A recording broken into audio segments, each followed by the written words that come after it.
السلام علیکم ورحمۃ اللہ وبرکاتہ۔ امید ہے آپ احباب خیر و عافیت سے ہوں گے، اور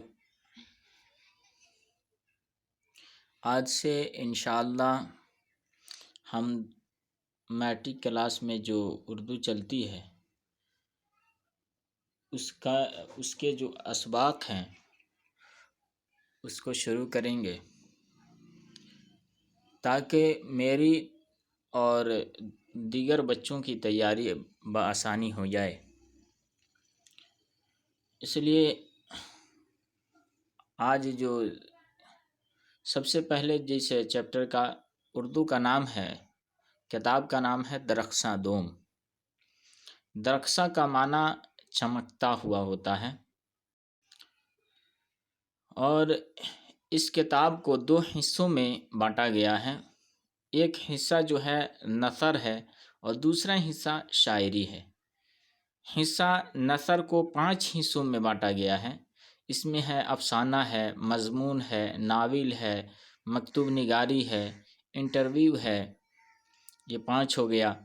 اور اسی طرح جو شاعری والا پارٹ ہے، شاعری والا حصہ ہے، اس کو بھی 6 بھاگوں میں بانٹا گیا ہے، 6 حصوں میں۔ اس کے بھی 6 اصناف ہیں۔ پہلا ہے نظم، دوسرا اسی طرح مرثیہ ہے، تیسرا مثنوی ہے، چوتھا غزل ہے، پانچواں دوہا ہے، چھٹا جو ہے گیت ہے۔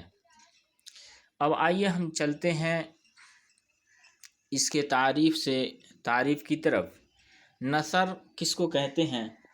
نثر کی لغوی تعریف، نثر کے لغوی معنی بکھری ہوئی شے کے ہیں، اور اسی طریقے سے نثر کی اصطلاحی تعریف، نثر اصطلاح میں اس تحریر کو کہتے ہیں جو منظوم نہ ہو بلکہ عام گفتگو کی طرح لکھی جائے، اسے نثر کہتے ہیں۔ اسی طریقے سے شاعری کی تعریف بھی دیکھ لیتے ہیں۔ شاعری کی تعریف جیسا کہ ہم جانتے ہیں، خیالات و جذبات، شاعری کے اندر خیالات و جذبات، اقدار و روایات، مدح و ذم، حالات و واقعات وغیرہ کو غیر معمولی انداز میں موزوں کر کے پیش کرنا شاعری کہلاتا ہے۔ اس لیے آج کے لیے بس اتنا ہی۔ آپ احباب سے اس چیز کو برقرار رہنے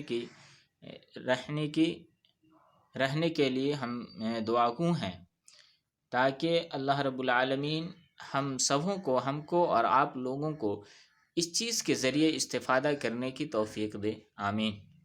وآخر دعوانا الحمدللہ رب العالمین۔